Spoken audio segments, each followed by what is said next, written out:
তুমি যদি মাধ্যমিকে 60%, উচ্চ মাধ্যমিকে 60% পেয়ে থাকো, তোমার জন্য শুরু হয়ে গেল 12,000 টাকার স্কলারশিপ। ঠিক শুনছো বন্ধুরা, শুরু হয়ে গেল তোমাদের জন্য স্বামী বিবেকানন্দ স্কলারশিপ। এই স্কলারশিপে কারা আবেদন করতে পারবে, কারা রিনিউয়াল করবে, আর যারা 60% কম নম্বর পেয়েছো তারা কি করবে, তাদের জন্য কোন স্কলারশিপটা রয়েছে, সমস্ত বিষয়টা আমি এক এক করে আজকের ভিডিওতে তোমাদের সামনে তুলে ধরবো। তাই তোমরা আজকের ভিডিওটা প্রথম থেকে শেষ পর্যন্ত একটুও না টেনে দেখো, তার কারণ আজকে আমি যে তোমাদেরকে তথ্যগুলি জানাবো, তোমাদের আবেদন করতে বা রিনিউয়াল করার জন্য এই তথ্যগুলি ভীষণ ভীষণ প্রয়োজন হবে। তোমাদেরকে একটা ছোট্ট অনুরোধ করব, এই ভিডিওটা তুমি দেখার সাথে সাথে তুমি তোমার বন্ধু বা বান্ধবীদের মধ্যে একটু শেয়ার করে তাদেরকেও বিষয়টা জানতে সাহায্য করো। আজকের ভিডিও তোমার যদি ভালো লাগে একটা লাইক করে দিও, আর চ্যানেলটাকে সাবস্ক্রাইব করে পাশের বেল আইকনটা প্রেস করে নোটিফিকেশনটা অল করে রেখো। শুরু হয়ে গেল মাধ্যমিক ক্লাস 11 এবং উচ্চ মাধ্যমিক কলেজের জন্য 12,000 টাকার স্কলারশিপ, স্বামী বিবেকানন্দ স্কলারশিপ। কারা কারা এই স্কলারশিপের জন্য আবেদন করবে আর কারা রিনিউয়াল করবে, বিষয়টা একটু জটিল, তোমাদেরকে আমি সহজভাবে বলার চেষ্টা করছি। যারা মাধ্যমিকে 60% পেয়ে এখন ক্লাস 11-এ পড়ছো, সেমিস্টারে পরীক্ষা দিচ্ছ, তারা এই স্কলারশিপের জন্য নূতনভাবে আবেদন করতে পারবে। আর যারা উচ্চ মাধ্যমিকে 60% পেয়ে এখন কলেজে পড়ছো, ফার্স্ট ইয়ারে পড়ছো, তোমরাও এই স্কলারশিপের জন্য আবেদন করতে পারবে। আমার এই কথাটা শুনে অনেকের হয়তো একটু মন খারাপ হতে পারে, তার কারণ যারা 60% পাওনি তারা হয়তো মনে করছো আমাদের জন্য কি কোনো স্কলারশিপ নেই। তোমাদের বলবো, মন খারাপ করার কোনো কারণ নেই। তোমরা যারা 60%-এর কম নম্বর পেয়েছো, তোমরা যদি মাধ্যমিকে 50% নম্বর পেয়ে থাকো এবং এখন যদি ক্লাস 11-এ পড়ো, তোমাদের জন্য রয়েছে নবান্ন স্কলারশিপ।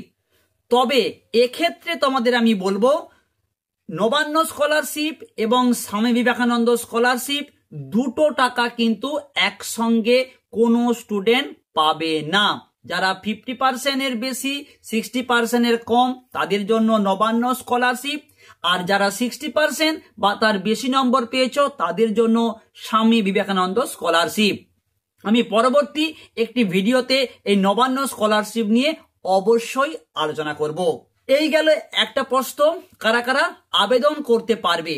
এরপরে আসবো রিনিউয়াল করতে পারবে কারা। যারা 11 পাস করে 12-এ উঠেছো, এখন টেস্ট পরীক্ষা তোমাদের চলছে, তোমরা যদি মাধ্যমিক পরীক্ষায় 60% নম্বর পেয়ে থাকো এবং তখন যদি তোমরা এই স্কলারশিপের জন্য আবেদন করো, আর তোমরা যদি 12,000 টাকা অলরেডি পেয়ে থাকো, শুধু তাই নয়, এর সাথে সাথে তোমরা যদি 11 পাস করে যখন 12-এ এসেছো, সেখানেও যদি তুমি 60% নম্বর পাও, তবেই তুমি রিনিউয়াল করতে পারবে, না হলে তোমাদের রিনিউয়াল করাটা বৃথা হবে। কি বললাম তাহলে? যারা অলরেডি একবার মাধ্যমিক 60% পেয়ে পাস করার পর এই স্কলারশিপের জন্য আবেদন করেছিলে এবং টাকা পেয়েছো, আর তুমি যদি 11-এতে 60% নম্বর পেয়ে 12-এ উঠো, তাহলেই তুমি রিনিউয়াল করতে পারবো।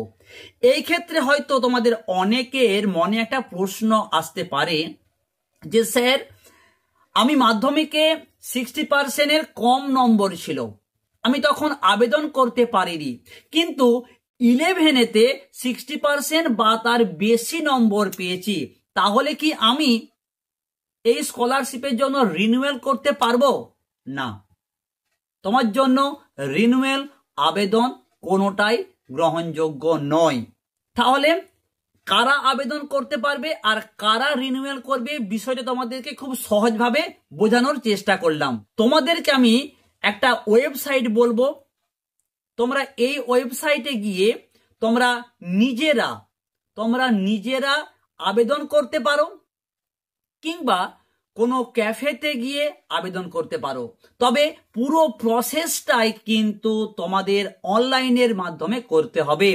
এই ক্ষেত্রে তোমাদেরকে আমি একটা ছোট্ট অনুরোধ করব, যারা পারবে তারা তো খুবই ভালো, তোমাদের হাতে প্রত্যেকেরই হাতে এখন অ্যান্ড্রয়েড ফোন রয়েছে, তোমরা ফোনেতে সমস্ত ডকুমেন্টস আপলোড করে তোমরা নিজেরাই এই ফর্ম ফিল আপটা করতে পারো।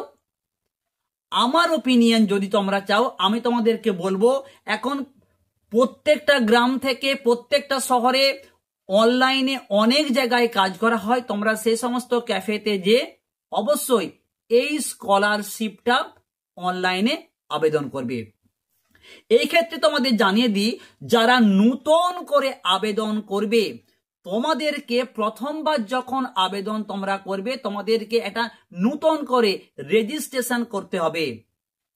তোমাদেরকে আবেদন করার পর তোমাদেরকে একটি নম্বর, পাসওয়ার্ড দেওয়া হবে। তোমরা কিন্তু ওই নম্বরটি, ওই পাসওয়ার্ডটি খুব ভালো করে যত্ন করে রাখবে, তার কারণ পরবর্তীকালে তোমরা যখন আবার রিনিউয়াল করতে যাবে, ওই নম্বর, ওই পাসওয়ার্ডটা কিন্তু ভীষণ ভীষণ প্রয়োজন। ওকে, এইবার তোমাদের জানিয়ে দিই, তোমরা আবেদন করতে যাবে কোন কোন ডকুমেন্টস নিয়ে। যারা মাধ্যমিক পাস করে ক্লাস 11-এ পড়ছো, সেমিস্টারে পরীক্ষা এখন দিচ্ছ, তোমরা যখন আবেদন করতে যাবে, তোমরা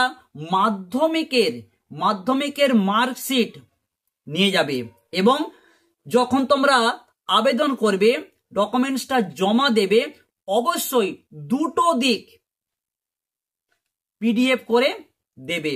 ওকে, আর যারা উচ্চ মাধ্যমিক কিংবা কলেজ পাস করেছো, তোমরা যখন এই স্কলারশিপের জন্য আবেদন করতে যাবে, তোমরা মাধ্যমিকের পাশাপাশি উচ্চ মাধ্যমিকের মার্কশিট, আর যারা কলেজ পাস করেছো, কলেজের মার্কশিট অবশ্যই সঙ্গে করে নিয়ে যাবে।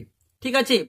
2 নম্বর, অ্যাডমিট ভীষণ গুরুত্বপূর্ণ। আমি তোমাদের প্রথমেই বলেছিলাম যে তোমাকে পড়তে হবে। মাধ্যমিক পরীক্ষার পর কেউ যদি পড়াশুনো বন্ধ করে দেয়, কিংবা উচ্চ মাধ্যমিক পাস করার পর যদি কেউ কলেজে ভর্তি না হয়, তাহলে কিন্তু এই স্কলারশিপের জন্য আবেদন বা রিনিউয়াল কোনোটাই করতে পারবে না। তার কারণ তুমি যখন মাধ্যমিক পাস করে ক্লাস 11-এ কিংবা উচ্চ মাধ্যমিক পাস করে তুমি যখন কলেজে গিয়ে ভর্তি হয়েছিলে, তোমাকে কিন্তু একটা অ্যাডমিশন যে তুমি হয়েছো তার কিন্তু একটা রিসিভ কপি তোমাকে দেওয়া হয়েছে। সেই অ্যাডমিশনের যে রিসিভ কপি, ওটা কিন্তু এই ক্ষেত্রে লাগবে। 3 নম্বরে লাগবে ইনকাম সার্টিফিকেট।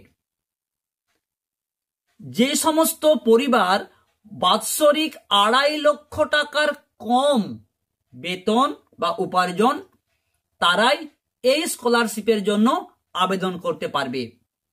তোমাদের একটা এখানে বিষয় আমি উল্লেখ করে দিই, বিভিন্ন ক্যাফেতে, বা আমি নিজেও জানি বিষয়টা, স্টুডেন্টরা আমাকে বলেছে, তারা যখন সেই সমস্ত ক্যাফেতে যায়, এইখানে পরিষ্কার বলা আছে যে ইনকাম সার্টিফিকেটটা কার লাগবে।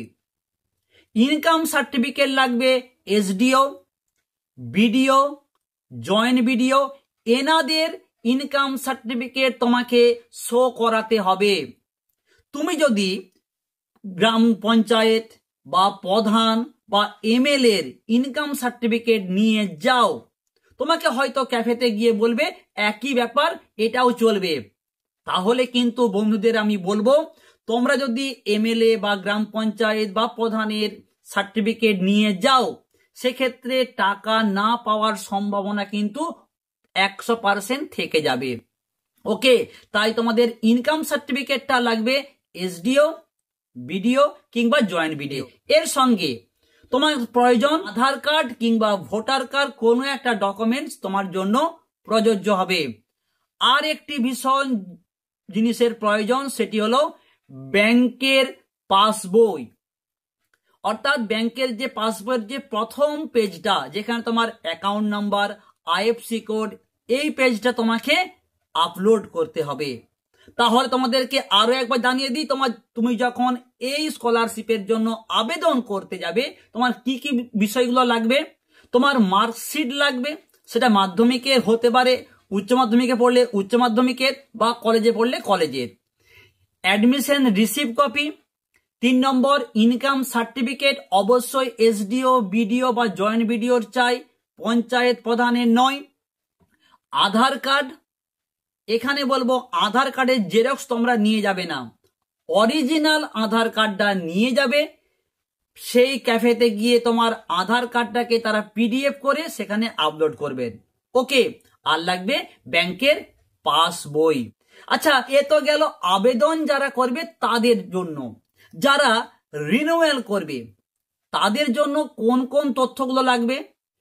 রিনিউয়াল করতে গেলে যারা এখন 12-এ পড়ছো, তোমরা যে 11-এতে 60% পেয়ে পাস করেছো, সেই মার্কশিটটা তোমরা সঙ্গে করে নিয়ে যাবে। আর তুমি যে 11-এ পাস করার পর 12-এ আবার ভর্তি হয়েছো, সেই রিসিপ্ট কপিটা তোমাকে অবশ্যই নিয়ে যেতে হবে। তোমাদের সঙ্গে সমস্ত বিষয়টা শেয়ার করলাম। এই সংক্রান্ত যদি তোমাদের কোনো প্রশ্ন থাকে, তোমরা অবশ্যই কমেন্ট সেকশনে কমেন্ট করবে। আমি পরবর্তীকালে তোমাদের সেই সমস্ত কমেন্টগুলো নিয়ে একটা ভিডিও অবশ্যই করে জানিয়ে দেব। এই ভিডিওটা তোমার যদি ভালো লাগে, উপকারে আসে, একটা ভিডিওতে লাইক করে দিও। আর পরবর্তী এই সংক্রান্ত কোনো তথ্য পাওয়ার জন্য অবশ্যই চ্যানেলটাকে সাবস্ক্রাইব করে পাশের বেল আইকনটা প্রেস করে নোটিফিকেশনটা অল করে দাও। সবাই ভালো থেকো, দেখা হচ্ছে নেক্সট একটা ভিডিওতে।